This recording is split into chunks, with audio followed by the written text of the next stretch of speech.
Assalamualaikum warahmatullahi wabarakatuh. Nama saya Sufika Hardianti Kurahman, NIM 2018-031.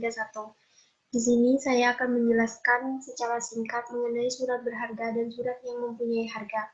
Yang pertama itu ada surat berharga, di mana surat berharga merupakan dokumen yang memiliki nilai dan dilindungi oleh hukum maupun negara.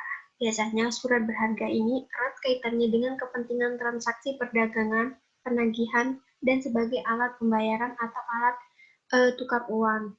Eh, Fungsi dari surat berharga ini yang pertama sebagai alat untuk memindahkan hak tagih atau diperjualbelikan dengan mudah atau sederhana. Yang kedua sebagai surat bukti hak tagih atau surat legitimasi. Yang ketiga sebagai pembawa hak. Nah, surat berharga dibagi menjadi beberapa golongan. Yang pertama itu surat yang bersifat hukum kebendaan, contohnya konsemen atau bill of lading. Yang kedua, surat tanda keanggotaan suatu persekutuan, contohnya itu surat saham. Yang ketiga yaitu surat tagihan hutang, contohnya wesel, cek, atau surat sanggup. Nah, macam-macam dari surat berharga ini ada beberapa. Yang pertama itu wesel. Wesel sendiri merupakan surat berharga yang di dalamnya memuat kata wesel, tanggal, dan ditandatangani oleh penerbit yang memberikan perintah tanda syarat kepada pihak terkait perihal hari pembayaran kepada penerima yang telah ditunjuk penerbit maupun penggantinya di suatu tempat tertentu. Nah, yang kedua itu ada surat sanggup. Surat sanggup atau dikenal dengan promise adalah surat berharga yang memuat kata accept atau promise di mana penerbit menyanggupi untuk melakukan pembayaran kepada pihak yang juga disebutkan di dalam surat sanggup tersebut. Eh, yang ketiga itu ada saham.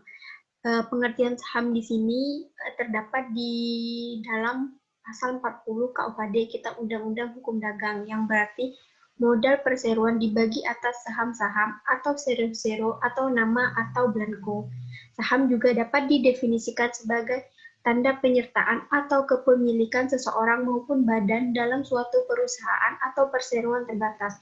Bentuk dari saham ini merupakan selembar kertas yang berisi keterangan bahwa pemilik dokumen tersebut adalah pemilik perusahaan yang menerbitkan surat saham tersebut.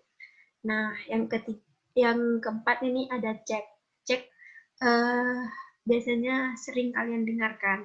Nah, cek ini merupakan suatu surat berharga yang sifatnya sebagai alat bayar, sama seperti wesel dan surat sanggup.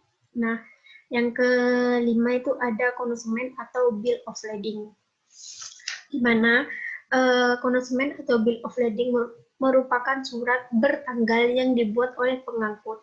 Pengangkut sendiri biasanya adalah perusahaan pelayaran yang menerangkan bahwa pihak perusahaan tersebut sudah menerima barang dari pengirim untuk diangkut ke pihak tertentu atau diangkut ke pihak penerima. Nah, di dalam surat konsumen di sini ada nama dan keterangan mengenai syarat-syarat penyerahan barang yang akan dikirimkan. Nah, selanjutnya ada surat yang mempunyai harga, di mana surat yang mempunyai harga diterbitkan bukan untuk sebagai alat pengganti pembayaran tunai, melainkan sebagai alat bukti bahwa pemegangnya adalah orang yang berhak atas apa yang dinyatakan di dalamnya, di dalam surat yang mempunyai harga ini. Nah, surat yang mempunyai harga ini tidak dapat diperjualbelikan karena tujuannya bukan untuk diperjualbelikan. Nah, surat yang mempunyai harga ini ada beberapa macam. Yang pertama itu surat tekta. Surat tekta awalnya itu merupakan surat berharga, tetapi banyak para pihak yang menginginkan surat tekta menjadi surat yang mempunyai harga agar sukar untuk diperjualbelikan. Nah, contoh surat tekta sendiri terdiri dari wesel dan cek. Terus yang kedua itu ada surat bukti diri. Surat bukti diri adalah surat tuntutan utang yang menimbulkan anggapan bahwa pemegang surat ini adalah yang berhak. Surat ini diterbitkan untuk tidak dimaksudkan untuk diperjualbelikan, tetapi untuk memudahkan debitur mengenali krediturnya. Biasanya di dalam surat bukti diri ini kebanyakan tidak dicantumkan nama. Contohnya seperti karcis kereta api, bus, tiket pesawat, dan lainnya. Untuk tiket pesawat ataupun karcis kereta api, biasanya terdapat nama atau identitas diri. Itu bertujuan untuk keperluan asuransi karena perjalanan jauh seperti itu. Nah, yang ketiga itu ada surat pengakuan atau perintah membayar hutang, di mana merupakan surat pengakuan hutang atas nama yang dikeluarkan dan ditandatangani oleh debitur dan diserahkan kepada kreditur dengan maksud untuk tidak diperjualbelikan. Nah, tadi kan saya menyinggung mengenai wesel di dalam surat berharga dan di dalam surat yang mempunyai harga.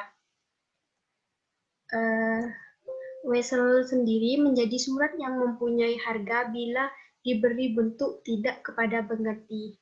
Jadi, eh, yang pertama ini, contoh yang pertama ini, yang Cilegon 21 Februari, merupakan wesel di dalam surat berharga, di mana memuat kata atau pengganti. Atas penyerahan surat wesel ini diminta untuk membayar kepada PT Satria Baja Sejati atau pengganti. Nah, atau pengganti ini ada di dalam surat berharga. Ya, sedangkan contoh yang kedua ini merupakan wesel di dalam surat yang mempunyai harga, di mana bentuknya itu tidak kepada pengganti atau tidak ada kata pengganti. Nah, seperti itu. Baik, seperti itu yang bisa saya jelaskan. Kurang lebihnya mohon maaf. Wabillahi taufiq wal hidayah. Wassalamualaikum warahmatullahi wabarakatuh.